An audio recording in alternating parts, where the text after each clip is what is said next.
STGT exam কিভাবে এই কম সময়ে ক্লিয়ার করব সেটা নিয়ে আমি একটা খুব ছোট্ট ট্রিক্স তোমাদের আজকে দেব।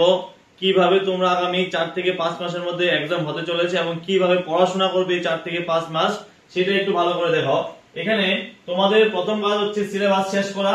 সিলেবাস এবং সিলেবাসের সঙ্গে সম্পূর্ণ পিইউ বাই কিউ যদি করতে পারো তাহলে তোমার যে প্রিপারেশনের 60% কিন্তু এখানে কমপ্লিট হয়ে যাবে।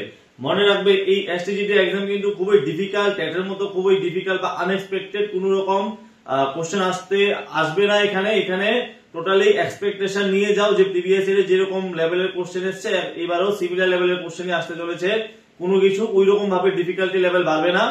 তো তুমি যদি সিলেবাস এবং পিওয়াই কিউ করতে পারো 60% কমপ্লিট হয়ে যাবে তোমার সিলেবাস প্রিপারেশনের। তারপরে তুমি যত খুশি যত পরিমাণে প্র্যাকটিস করতে পারো বিভিন্ন বই থেকে, বিভিন্ন যে সোর্স আছে বিভিন্ন সোর্স থেকে তুমি যত বেশি প্র্যাকটিস করতে পারো।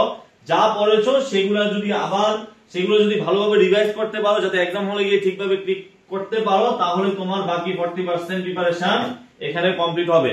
সো এইভাবে যদি পড়াশোনা করতে পারো তাহলে তুমি অবশ্যই এই এসটিজিটি এক্সাম ক্লিয়ার করতে পারবে। আর এক্সাম কিন্তু ডিসেম্বর এবং জানুয়ারি মাসের মধ্যে হয়ে যাবে। চলো সবাইকে বেস্ট অফ লাক।